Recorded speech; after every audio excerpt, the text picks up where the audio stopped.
Hey you guys, welcome back to my channel. It's a lovely sunny day, but as promised, I am filming part 5 of my Princess Party Entertainer series.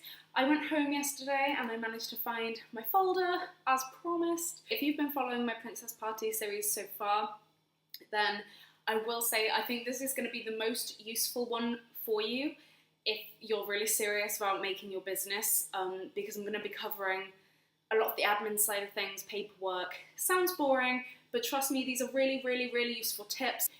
If you are new to my channel and to the series, then we are talking about how to set up a business as a Princess Party birthday entertainer.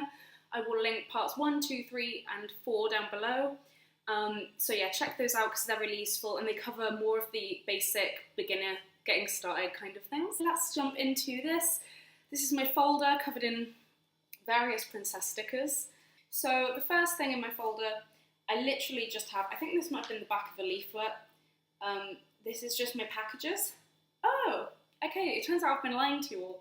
I have been saying in the other videos that I offered 2 packages, but yeah, I used to run 3 packages. So package 1, £40, an hour and a half.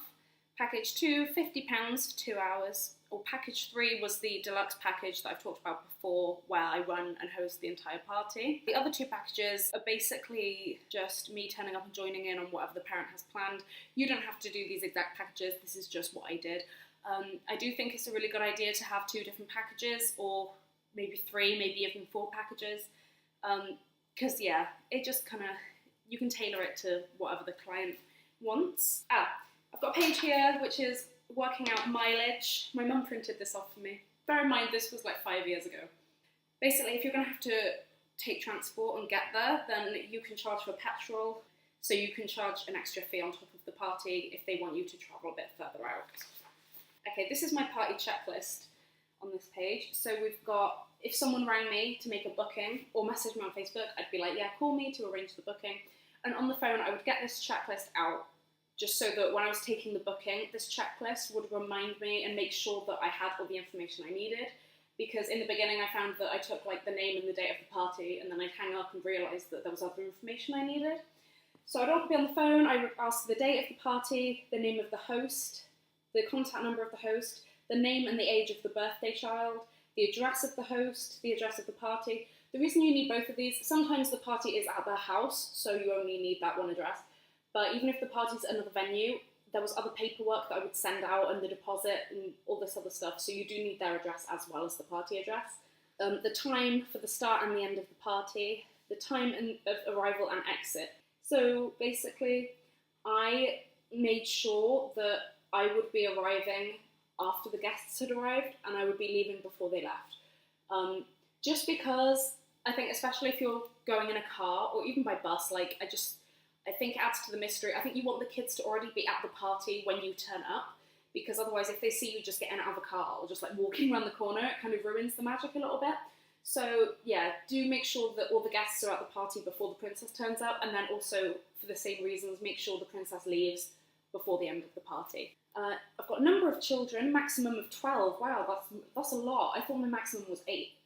I think maybe I started with a maximum of 8 children, and then I realised that a lot of people were having more than that, more children at a party. Which package were you going for? Will there be boys? This was mainly for package 3 if I was doing the party bags, just so that I knew, you know, so you could tailor like the gifts and the prizes and stuff. Gender roles. On the phone also, run through what will happen at the party, explain that packages 1 and 2 will be parties organised by the host, so not by yourself. Explain that package 3 requires the host to organise the food and the birthday cake. And then, okay, this is where it's going to get slightly confusing, but bear with me, because this is important. A deposit of half the full amount is to be paid upon booking within 3 days to secure your booking. So once they make the booking, make sure they pay a deposit of half the amount. You don't have to do this amount, this is just what I was doing and what I found worked best for me. So they'll make the booking, and then within 3 days of them making the booking, they needed to pay me a deposit of half the amount of the party. The outstanding balance, so the rest of the money, is due at least a week before the party date. Again, this is relaxed, but it makes you sound professional and like you're organised if you have this kind of thing in place. I was young when I was doing this. I was like 17, and I didn't want people to think that I didn't know what I was doing. I wanted to seem like I was older and seem professional. Any balances not paid in time could result in your princess party being cancelled. Your deposit will not be refunded if you cancel less than 7 days before the party date. Self-explanatory, but any questions, just drop me a message or a comment. That's what I would go through on the phone when they were making the booking. This, confirmation of your booking. So once I had all that checklist and they paid the deposit, then I would post this out to their address. It's basically the same bullet points listed on there, just to check that all that's the right details. So you send that off. If any of that is wrong, they call you up and you change it, whatever. And also, the same time, once the booking had been made, with the confirmation, I would send this out. These are the rules and guidelines that I mentioned in part 3 or 4, possibly. But yeah, I mentioned these before, and this is basically what it says. Number 1, please make sure all party guests are at the party 10 minutes before the arrival. This way everyone will already be there by the time the princess shows up, and the fun can start right away. The princess will aim to leave 10 minutes before the guests to avoid any disruptions. So I just mentioned this a minute ago. Please ensure that all pets, no matter how friendly, are kept out of the party room or rooms for the duration of the party. This is to prevent any damage to the princess's dress and to avoid any disruptions. This is really important for a number of reasons. As I've listed, obviously costumes, again, you don't want that to get ruined. And yeah, they can disrupt the party in a number of ways. So we love pets, but not in the party room. Please push back furniture and take any coffee tables out prior to the party. This is mainly if it's at their house. If you're not a village hall, then obviously there's going to be a lot of space. Guests will be sitting in a circle for the meet and greet and story time. The more room, the better. Make sure that a parent or guardian is in the room at all times. If you watch part 4, then you know this is important. Trust me. No smoking while the princess is present. Doing so will result in an immediate end to the party with no refund. You do not want your costume smelling of cigarettes. Your wig. You don't want it. No. It's just no. Just no. It's just no. No. Terms and conditions. A deposit of half. Yeah, wait. Going over the deposit again there. The outstanding balance of your party is due 7 days before. So again, this is just going over the stuff that was on the other page, really. But just to make sure the parent knows the terms and conditions of the deposit.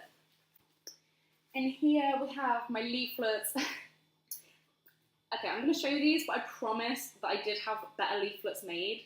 These were my very first leaflets, so we're on a low budget. It was like a Vistaprint deal. The picture quality is not great, and I only had one costume at this point. But there's a sneak preview of my leaflets. We glowed up as time went on, let's just put it that way. And that's actually everything in my folder. But yeah, I realised before, I think I may have skimmed over some of that in my previous videos, but I realised when I was making the previous videos that I couldn't go into the full detail and get everything exactly right because the folder wasn't on me. So that is just a real clear breakdown of my booking process, the deposit, the paperwork, everything.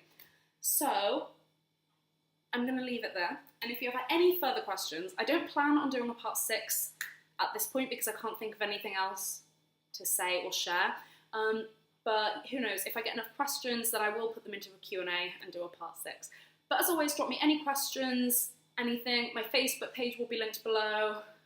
You know, my inbox is open always. So it's been great doing this video, and I really hope it's been helpful to you. And I'll speak to you at some point in the future. Bye!